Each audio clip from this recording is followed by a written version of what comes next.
Jenis-jenis panggul.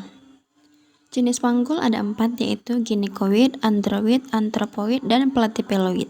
Yang pertama kita bahas ginekoid. Jenis ini banyak dimiliki oleh wanita. Dengan ciri khas, rongga berbentuk oval dengan jarak kanan-kiri lebih lebar daripada jarak depan dan ke belakang.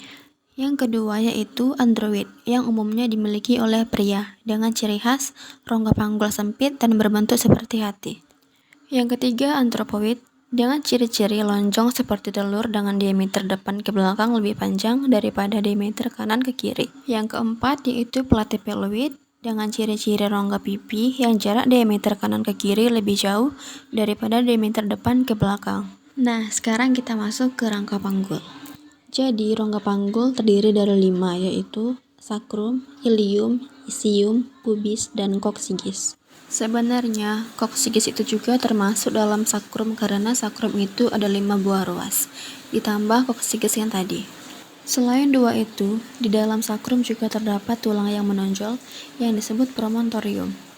Perbatasan antara sacrum dan ilium disebut articulatio sacroiliaca. Sacrum iliaca merupakan gabungan dari sacrum dan ilium, karena terdapat di antara 2 tulang tersebut. Lalu kita masuk ke tulang ilium.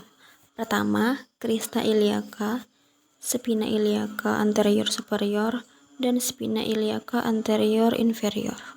Untuk mempermudah di sini saya akan membahas sedikit tentang anterior posterior dan superior inferior. Anterior ini bisa diartikan dengan depan dan posterior belakang, sedangkan superior artinya atas dan inferior bawah. Lanjut ke tulang isium. Di tulang isium terdapat acetabulum, rongga yang bernama obratum foramen, dan tulang yang menonjol dalam ini namanya spina ischiadica. Lalu yang terakhir ada os pubis atau tulang pubis. Nah, yang di tengah-tengah namanya symphysis pubis, dan yang ini namanya tuberculum pubis. Kita lanjut ke diameter atau konjugata apa saja yang ada di rongga panggul. Pertama, ada konjugata transversal, yaitu jarak terjauh melintang pada lilia terminalis yang jaraknya sekitar 13 cm. Konjugata kedua adalah konjugata vera, yaitu jarak antara belakang symphysis pubis ke tulang promontorium. Jaraknya kurang lebih sekitar 11 cm. Yang ketiga ada konjugata obliqua, yaitu jarak antara articulatio sacroiliaca ke titik pertemuan antara konjugata transversal dan konjugata vera. Lalu diteruskan hingga lilia terminalis. Jaraknya lebih kurang dari 12,5 cm. Selanjutnya, lanjut ke bidang Hodge. Bidang Hodge ini digunakan untuk menentukan sejauh mana janin sudah turun pada saat persalinan. Bidang Hodge ini biasanya ditentukan oleh periksa dalam. Batas bidang Hodge 1 adalah garis lurus pada tepi atas symphysis pubis ke tulang promontorium. Bidang Hodge 2, garisnya sejajar dengan bidang Hodge 1. Namun terletak pada tepi bawah symphysis pubis. Lalu, bidang Hodge 3 sejajar juga dengan bidang 1 dan 2, namun terletak pada spina ischiadia, baik kanan maupun kiri. Dan yang terakhir, Hodge 4, garisnya terletak pada Hodge sigis. Selanjutnya, kita masuk ke bagian kepala janin dan ukurannya. Kepala janin terdiri dari 3 bagian, yaitu wajah, tengkorak, dan sutura-suturanya.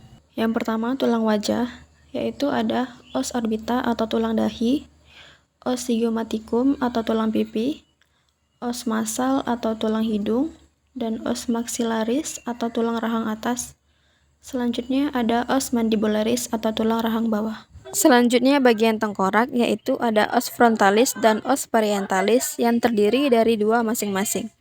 Kemudian di belakang ada os occipitalis dan yang ini hanya ada 1. Kemudian os temporalis adalah tulang pelipis dan juga terdiri dari 2 bagian, kiri dan kanan. Kemudian ada sutura pembaginya. Sutura ini dibagi menjadi 4, yaitu ada sutura frontalis.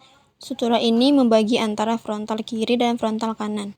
Kemudian sutura sagittaris yang membagi antara frontal kiri dan kanan.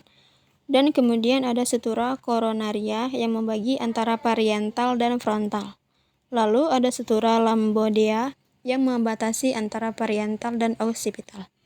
Kemudian pada kepala janin juga ada ubun-ubun yang terbagi menjadi dua, yaitu ubun-ubun mayor atau ubun-ubun besar dan ubun-ubun minor atau ubun-ubun kecil. Ubun-ubun minor ini terbentuk segitiga dan ubun-ubun mayor seperti segi empat. Untuk ukuran kepala janin itu ada tiga, yaitu ada muka belakang, kemudian ada melintang, dan ada melingkar. Untuk muka belakang itu os faxivito dan sub occipito bregmatica, ukurannya 9,5 cm. Kemudian sub occipito frontalis 11 cm. Lalu dari fronto occipitalis 12 cm.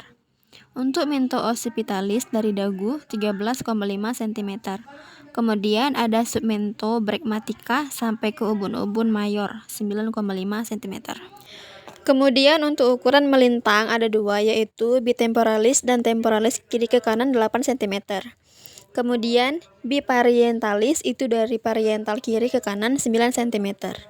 Untuk ukuran melintang, circumferentia suboccipito bregmatica yaitu 32 cm dan circumferentia bronta occipitalis 34 cm. Kemudian circumferentia mento occipitalis 35 cm.